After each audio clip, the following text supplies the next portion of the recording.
Hello, good morning, students. Today is transcription number 280 on the speed of 100 words per minute. Start.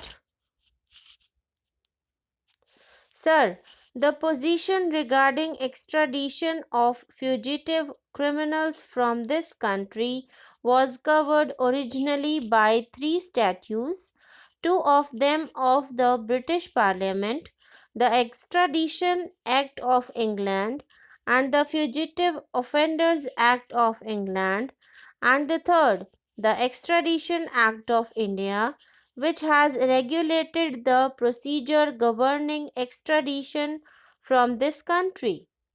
Both the Extradition Act and the Fugitive Offenders Act passed by the British Parliament became inapplicable after our independence because the first act applied to such territories as were notified as foreign territories by an order in council of the British Crown, and the second related to the British possessions and colonies.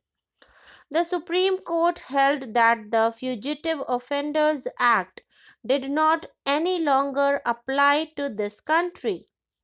It was therefore felt absolutely necessary that a new law should be passed regulating the question of extradition of fugitive criminals from this country, and the matter was referred to the Law Commission.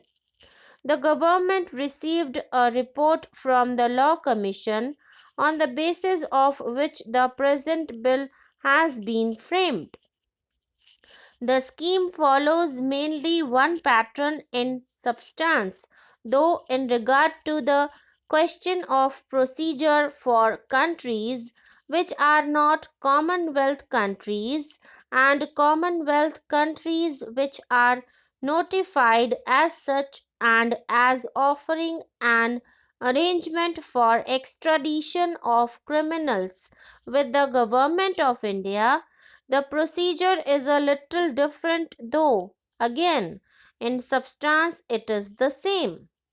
The whole question boiled down to certain fundamental principles which we have followed. First of all, we have defined in the second schedule extradition and offences. That means that no treaty between the Government of India and any foreign country or any Commonwealth country can include any offence which is not within the second schedule, but it can enter into a treaty with regard to some of these offences, either all or some of them.